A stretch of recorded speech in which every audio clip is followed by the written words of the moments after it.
The 5 roots germinate Bodhi seeds and cause your Bodhi heart to grow until it fully matures into the 5 powers. 1. The power of faith. 2. The power of vigor. 3. The power of mindfulness. 4. The power of samadhi. 5. The power of wisdom. The 7 Bodhi shares, also called the 7 limbs of enlightenment, are 1. Selecting a dharma. 2. Vigorously cultivating it. 3. Joy, derived from cultivation. 4. Casting out coarse delusions. The 8 sagely way shares, also known as the proper eightfold path, are 1. Proper views. This refers to your manner of regarding something. Your mental outlook and your opinions, not to what you view with your eyes. You practice the non-outflow conduct in contemplating yourself. Your own views and understanding must be proper. But you may also explain proper views as the view you see with your eyes, that is, you may view what is proper, but not what is improper. Improper means deviant, as when people see something that causes them to give rise to deviant thoughts. The view is one's vision of external manifestations. For example, if a bhiksu sees an improper person, he should not continue to look at him. If he looks, that is called an improper view. The Shramanera precepts say, don't sing or dance, use popular instruments, or attend or listen to such events. Improper thoughts are also improper views. But if you can see without seeing, although it is improper, you don't think of it as such, you may then be said to have proper views. 2. Proper thought. Internally, where people cannot see, you use non-outflow wisdom. It is most important to be without outflows. I have explained this many times, but it seems that the more I explain it, the more outflows you have. Outflows flow out. You have a tiny bit of the water of wisdom, but you let it flow right out and use instead the fire of ignorance.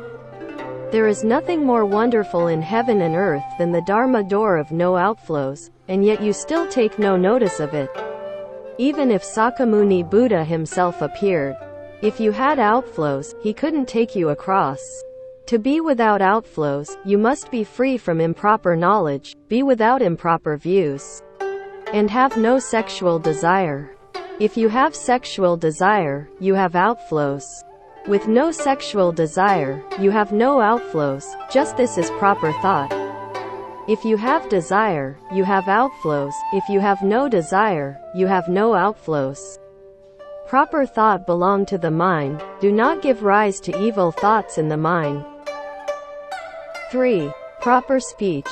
With proper speech, what you say is not the slightest bit off color.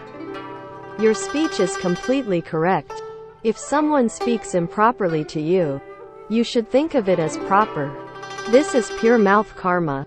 Worldly men are of many kinds, and when they speak improperly, do not criticize them saying, "Ah, he is speaking incorrectly." On the other hand, be careful not to get too close to such people either.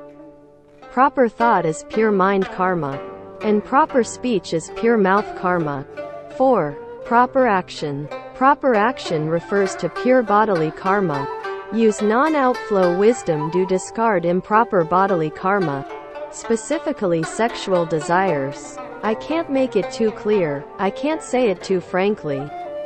Many people say, "Oh well, emptiness is form and form is emptiness."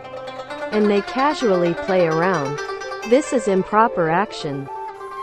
When you use non-outflow wisdom, your behavior is never improper.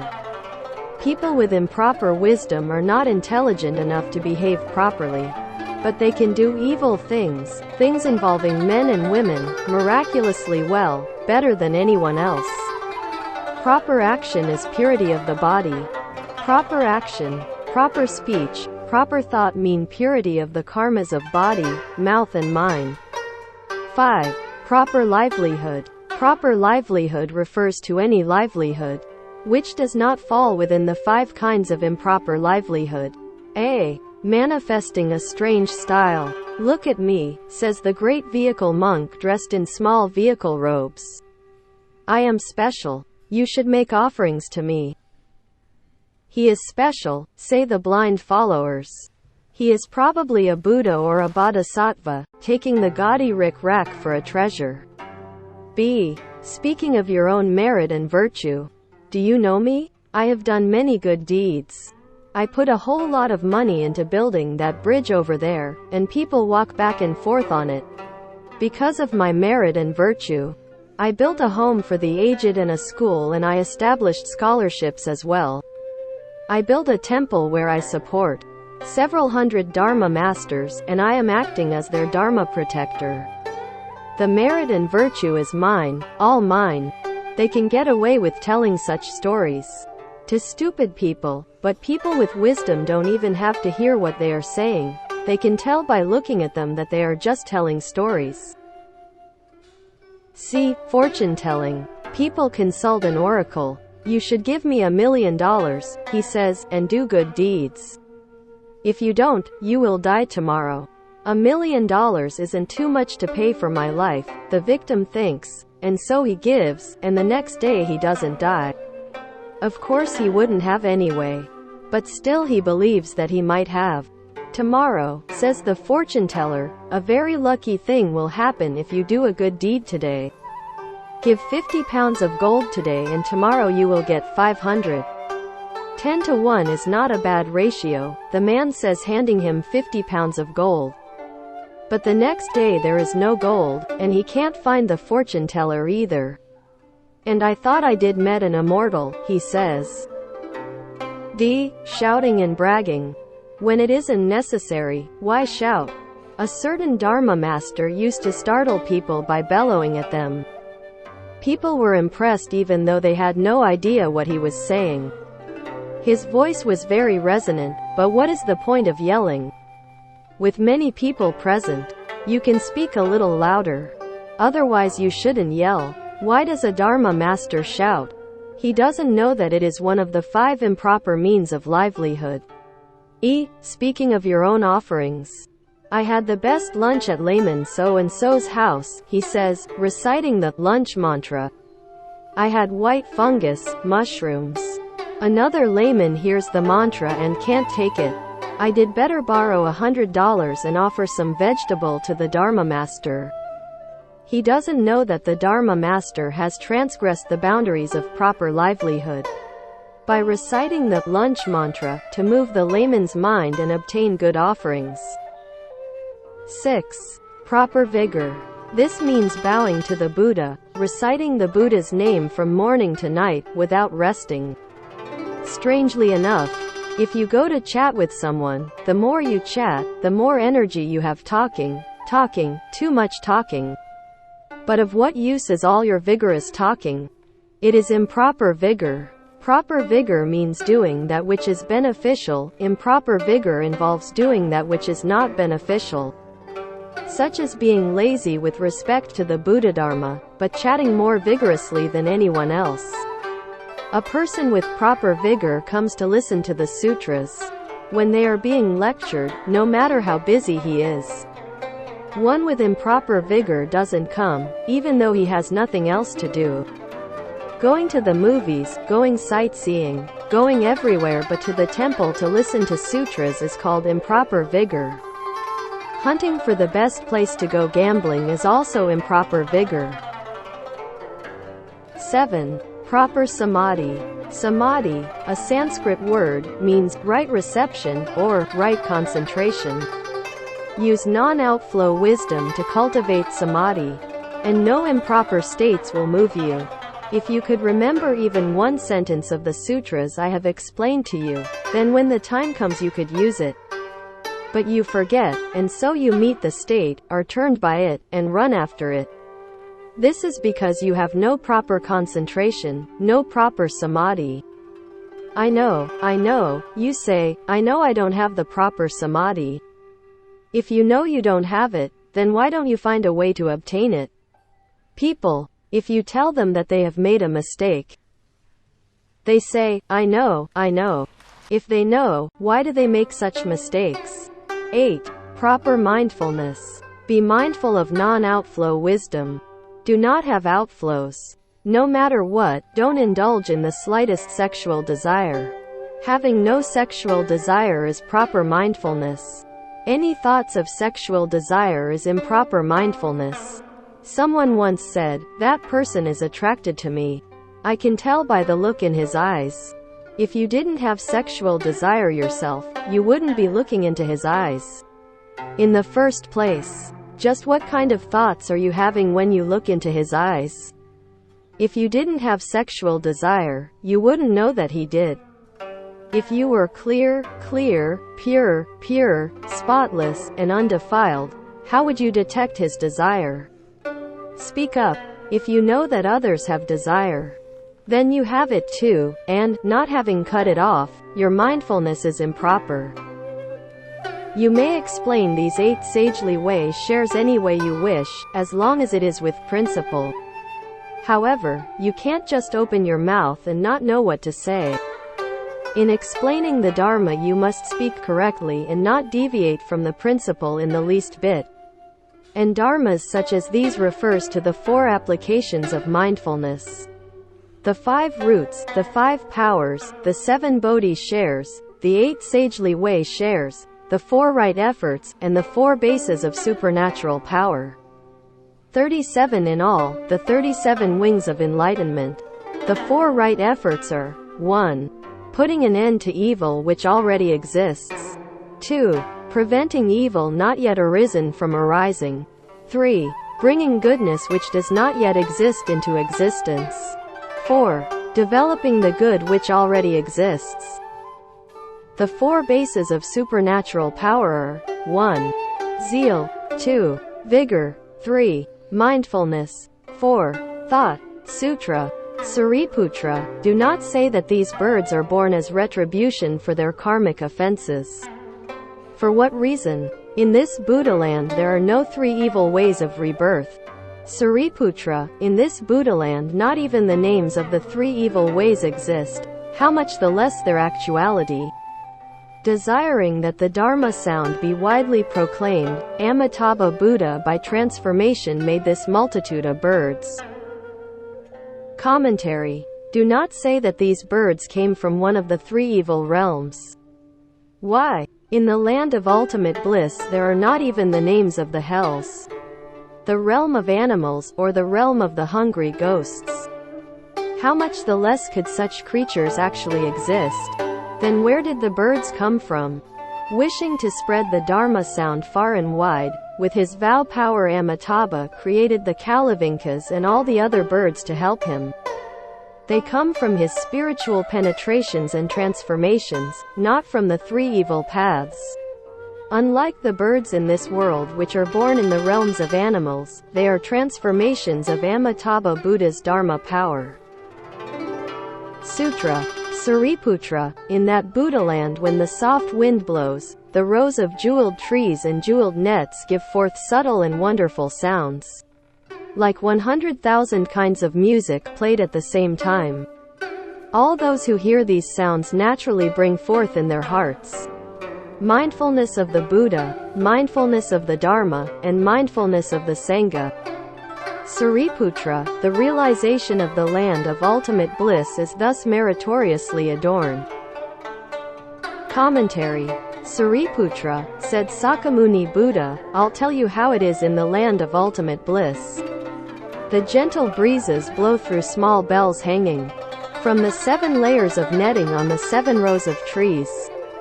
Their sound helps us recollect the Buddha, the Dharma, and the Sangha and is like 100,000 kinds of subtle music playing harmoniously all at once. Those who hear these sounds have no defiled thoughts but instead naturally recite Namo Amitabha Buddha, Namo Amitabha Dharma, Namo Amitabha Sangha. You ask, Namo Amitabha Buddha, perhaps, but how can they recite Namo Amitabha Dharma? It's the Dharma which Amitabha Buddha taught. How can you not say, Namo Amitabha Dharma? This is also the Sangha which Amitabha Buddha taught and transformed, so how can you not say, Namo Amitabha Sangha? Don't be so unimaginative. My explanation is a new explanation for an old meaning. just like my explanation of nirvana. Nir means not produced, and vana means not destroyed. What is not produced? Sexual desire. What is not destroyed? Wisdom. In the realm of nirvana, the Buddha has no sexual desire. He is clear, pure, and undefiled. He is without improper thoughts of desire. His self-nature constantly gives rise to wisdom which is never destroyed. Sariputra, Sakyamuni Buddha called again. He is especially fond of his great disciple, and thinks to himself, Sariputra has a little wisdom, but he doesn't know what to ask. I will have to tell him. Sutra. Sariputra, what do you think? Why is this Buddha called Amitabha? Sariputra, the brilliance of that Buddha's light is measureless, illumining the lands of the 10 directions everywhere without obstruction. For this reason he is called Amitabha. Commentary. Sariputra should have asked this question himself, but just like you, he had gone off to samadhi. Whenever I ask you a question, you just stare at me blankly. Why is this Buddha called Amitabha? Amitabha means limitless light. This Buddha's light is immeasurable, so that not a single land in the 10 directions is screened from it. For this reason he is called Amitabha. Sutra. Moreover, Sariputra, the life of that Buddha, and that of his people extends for measureless, limitless asamkhya kalpas. For this reason he is called Amitayus. And Sariputra, since Amitabha realized Buddhahood 10 kalpas have passed. Commentary. Asankhya, a Sanskrit word, means limitless number. Amitayus means limitless life. It's been 10 great kalpas, or eons, since he became a Buddha, and how many great kalpas he will live in the future is uncertain, but boundless, measureless, asankhya kalpas they will be. Sutra. Moreover, Sariputra, that Buddha has measureless, limitless, sound hearer, disciples, all arhats, their number incalculable. Thus also is the assembly of bodhisattvas.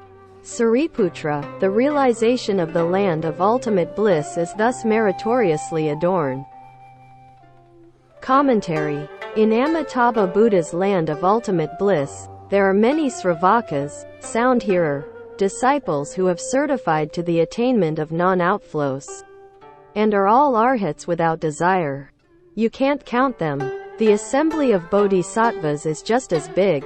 Sutra. Moreover, Sariputra, those living beings born in the land of the ultimate bliss are all avavartika. Among them are many who in this very life will dwell in Buddhahood. Their number is extremely many. It is incalculable, and only in measureless, limitless asamkhya kalpas could it be spoken. Commentary. Avavartika is Sanskrit. It means not retreating or turning away. Those beings who are avavartika do not retreat in position, conduct, or thought. Not retreating in thought means that every day their thoughts to cultivate increase.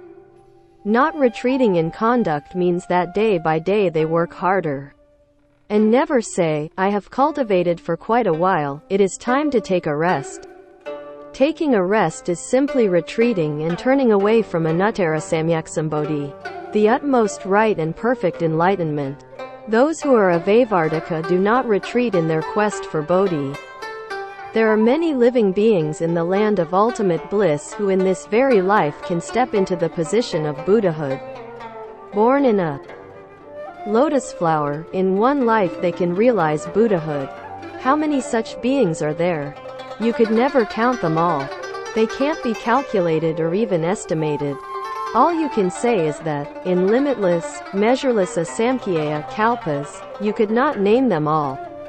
Sutra. Sariputra, those living beings who here should vow, I wish to be born in that country. And why?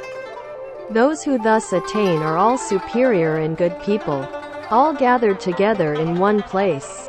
Sariputra, one cannot have few good roots, blessings, virtues, and causal connections to attain birth in that land. Commentary. Sakyamuni Buddha said, All those living beings who hear the doctrine I teach should vow to the born in the land of ultimate bliss. Why? Because the Sravakas and Bodhisattvas born there are all superior and good people. Although you may express the desire to the born in the land of ultimate bliss, unless you have good roots, blessings, and virtuous conduct, you won't be able to be reborn there. You must have cultivated all the paramita doors for many lifetimes, and in this way obtained great good roots, great blessings, and great virtue, in order to have the opportunity to meet this wonderful Dharma. Sutra. Sariputra, if there is a good man or a good woman who hears spoken, Amitabha, and holds the name, whether for 1 day, 2 days, 3 days, 4, 5 days, 6 days, as long as 7 days, with one heart unconfused, when this person approaches the end of life, before him will appear Amitabha and all the assembly of holy ones. When the end comes, his heart is without inversion. In Amitabha's land of ultimate bliss he will attain rebirth. Sariputra, because I see this benefit, I speak these words. If living beings hear this spoken, they should make the vow, I will be born in that land. Commentary.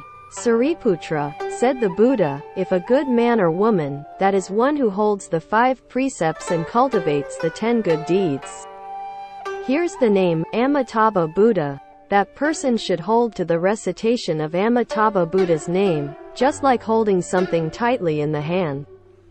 Recite the name, Namo Amitabha Buddha, Namo Amitabha Buddha, Namo Amitabha Buddha. Whether for 1 day. In Chinese, the word whether looks like this. If you move the stroke in the middle, it changes into the word suffering, which looks like this. So you could say, suffering for 1 day, 2 days, 3, 4, 5 days, 6 days. If you recite the Buddha's name from 4 o'clock in the morning until 10 at night for 7 days, you can reach the level of one heart unconfused. When your life is about to end, Amitabha Buddha thinks, that living being suffered for 7 days reciting my name, and so now I will guide him to the land of ultimate bliss. The time has come. Then, Amitabha with Avalokiteshvara Bodhisattva, Mahasthamaprapta Bodhisattva, and the entire clear, pure, ocean-wide assembly of bodhisattvas appear before you, and lead you to the land of ultimate bliss. If you think you can escape, you can't. You are surrounded. At this time, your heart is without inversion. You won't say, I don't want to go. It's too boring there. It would never occur to you to refuse Amitabha's invitation, and so you are born at once in the Western land. Sariputra, the Buddha continues, I see the advantages and so I am explaining them to you. If other living beings in the Saha world hear these doctrines, they should make the vow to be born in that land. Previously, the text said, those living beings who hear should vow, I wish to be born in that country. This passage says, I will be born in that land, that is, I vow that I shall certainly be born in the land of ultimate bliss. Sutra. Sariputra, as I now praise the inconceivable benefit from the merit and virtue of Amitabha, thus in the East are also Aksobhya Buddha, Sumeru Appearance Buddha, Great Sumeru Buddha, Sumeru Light Buddha, Wonderful Sound Buddha, all Buddhas such as these, numberless as Ganges sands. In his own country each brings forth the appearance of a vast and long tongue, everywhere covering the 3,000 great thousand worlds, and speaks the sincere and actual words. All you living beings should believe, praise, and hold in reverence the inconceivable merit and virtue of this Sutra of the Mindful One, of whom all Buddhas are protective.